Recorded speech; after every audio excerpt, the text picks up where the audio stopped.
Bonjour et bienvenue, voici notre tour d'horizon économique, géopolitique et boursier. Nous sommes le mercredi 11 janvier pour comprendre comment tourne la planète finance lorsqu'elle tourne autour des révélations. C'est sur la bourse au quotidien et nulle part ailleurs, et l'épisode du jour s'intitulera Game of Thrones. C'est des contes de Noël. Oui, c'est vraiment des contes de Noël. Je pense que les scénaristes de Netflix n'auraient pas osé imaginer un personnage tel que Donald Trump pour animer la conquête du trône de fer. En tout cas, les révélations qui se retrouvent à la une du New York Times, de Reuters, enfin bref, de tous les grands médias, sont littéralement confondantes. On n'a jamais vu dans l'histoire des États-Unis un président mouillé, alors pour de vrai ou pour de faux, victime de rumeurs ou au contraire d'un retour de bâton pour une vie dissolue. Bref, on n'a jamais vu un président américain impliqué dans ce qui pourrait constituer l'un des grands scandales touchant la présidence américaine. Alors, qu'est-ce qu'on trouve à la une du New York Times ? Eh bien, pour l'illustrer de la façon la plus humoristique, ça me rappelle un petit peu l'histoire de la petite Léa, 6 ans, qui explique à son petit frère Théo, 4 ans, à la une du New York Times, eh bien, on peut lire que M.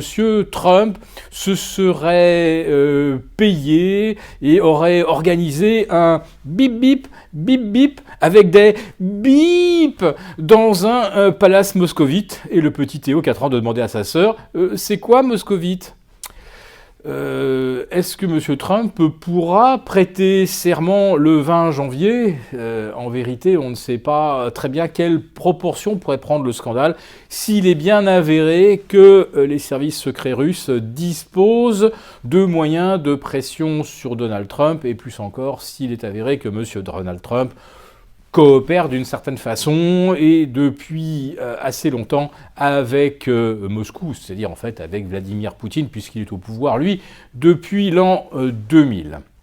Alors, à cette incertitude, on peut opposer au contraire l'extraordinaire certitude de la manipulation et du contrôle total de l'évolution des indices boursiers. Mais hier soir, j'ai presque envie de dire que le hasard s'est imposé. En effet, les Sherpas ont essayé de faire clôturer le S&P 500 à l'équilibre, voire si possible avec une très très légère hausse. Et le hasard extraordinaire a fait que le cours de clôture du S&P était très exactement identique au millième près à celui de lundi soir. Alors ça, c'est une première historique. En effet, jamais on n'avait vu le Dow Jones, le S&P ou aucun indice clôturer au millième près, exactement au même niveau que la veille. Alors, pour se faire plaisir quand même, en cours de séance, le S&P aura battu un nouveau record historique absolu à 2279 et le Nasdaq à 5564 points. Ça, c'est pour la petite histoire. Nous avions comme objectif sur le Nasdaq les 5555,55, score qui a d'ailleurs été inscrit très exactement dès 18h hier soir. Alors, où iront les indices américains ou européens si jamais M. Trump se retrouvait plongé au sein d'un maelstrom jamais vu dans l'histoire, bien sûr, politique américaine? À côté, le Watergate sera l'air, là aussi, d'un véritable conte pour enfants.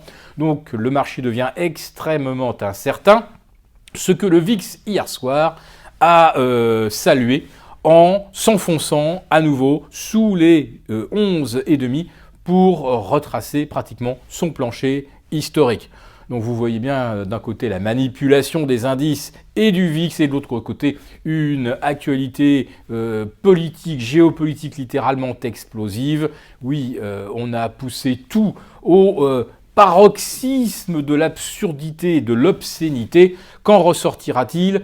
Eh bien, ce qui en ressortira fera peut-être plaisir à ceux qui ont conservé leur couverture, les BX4 sur le CAC, les BXX sur l'Eurostoxx et également des couvertures à 2200 sur le S&P qui finalement n'a pas tant progressé que ça depuis que nous l'avons couvert.